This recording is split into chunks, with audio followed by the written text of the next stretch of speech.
Subscribe कीजिए हमारे YouTube channel को और बेल आइकॉन दबाना बिल्कुल ना भूलें। मुसलमान चाहे कहीं भी पढ़ा लो, वो बेसिक तो जिहादी रहता है। अब्दुल कलाम भारत का राष्ट्रपति बना, लेकिन वो नंबर 1 का जिहादी था। पाकिस्तान को एटम बम के फार्मूले अब्दुल कलाम ने दिए। ये अफजल गुरु की जमानत, वो जो दया याचिका थी, कांग्रेस जैसी सेकुलर सरकार ने भी नहीं भेजी।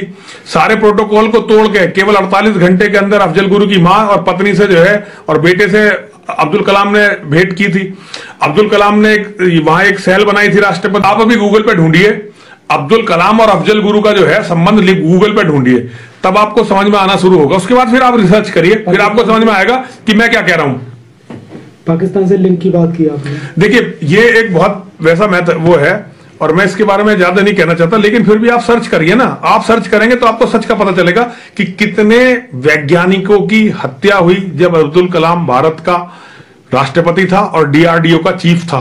कितने हिंदू वैज्ञानिक मारे गए और उनकी क्या कैसे कैसे मारे गए, जब ये आप सर्च करेंगे ना, तब आपको बहुत सारी ऐसी सच्चाई पता चलेंगी जिन्हें मैं कहना नहीं चाहता। अखिल भारतीय संत परिषद के संयोजक यति नरसिंहानंद सरस्वती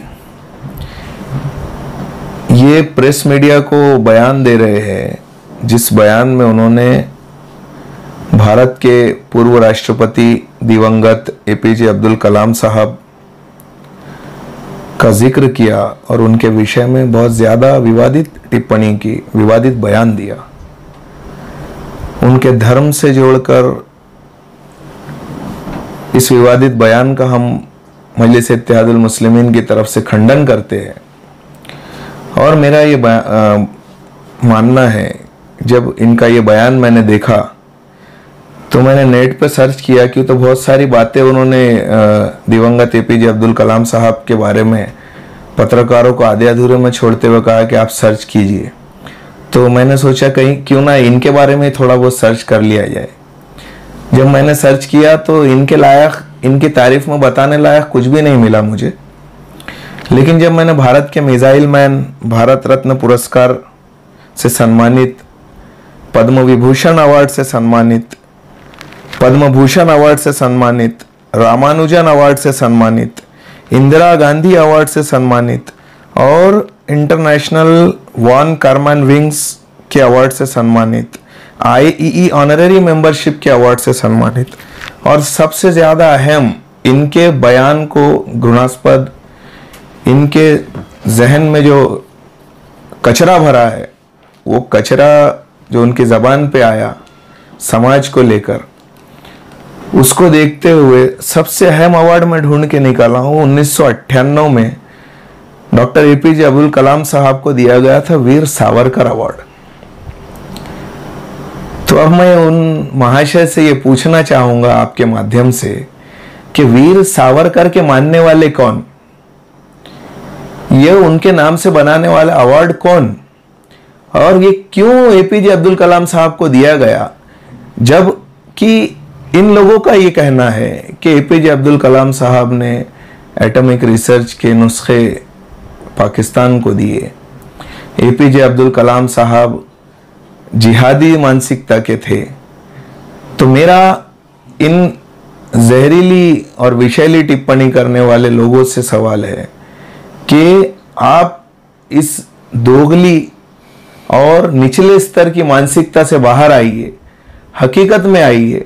आप ये जो ऐसे स्टेटमेंट दे रहे हो, हमको ये मालूम है कि आप एक सस्ती लोकप्रियता हासिल करने की कोशिश कर रहे हो और इससे ज्यादा कुछ भी नहीं। लेकिन आपको मैं ये बता दूं कि भारत की जनता बहुत ज्यादा होशियार और समझदार है।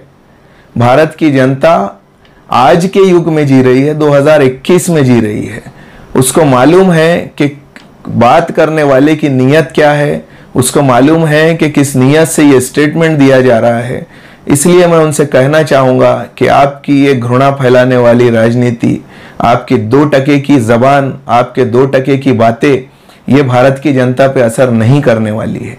इसलिए मैं आपसे फिर ये निवेदन करूंगा कि इस किस्म के वाहियात, फालतू, सस्ती पब्लिसिटी पाने वाले स्टेटमेंट्स देना बंद करिए, वरना जिस तरीके की जबान आप इस्तेमाल करते हो उससे ज़्यादा तीखे अल्फाजों में उसका जवाब देना हमको भी आता है, उससे ज़्यादा अल्फाजों की आतिशनुमाई करना हमको भी आता है, लेकिन इस देश के संविधान से, इस देश के कानून से हमको मोहब्बत है, इसलिए उसके दायरे में रहकर अदब के साथ ये जवाब दिया जा रहा है कि आप अपनी हरकतों से बाज आ जाइए।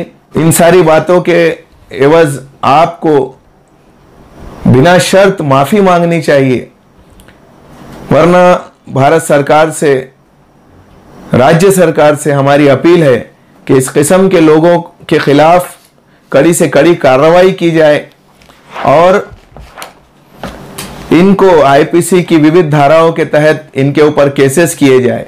इन महाशय का जब मैंने चरित्र खोजना शुरू किया तो पता चला कि इससे पहले भी कुछ ऐसी उल्टी सीधी हरकतों के चलते इनके ऊपर केसेस दर्ज है।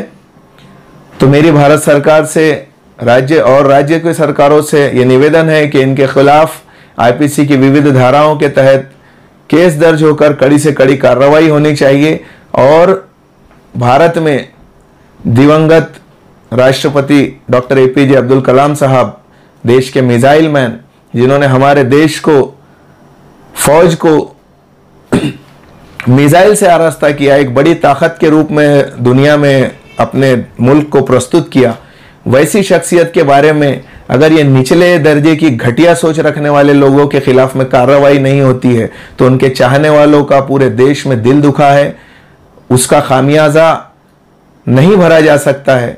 अब एक ही रास्ता है सरकार के पास कि वह इन लोगों के ऐसी घटिया मानसिकता रखने वालों के खिलाफ में कार्रवाई करे।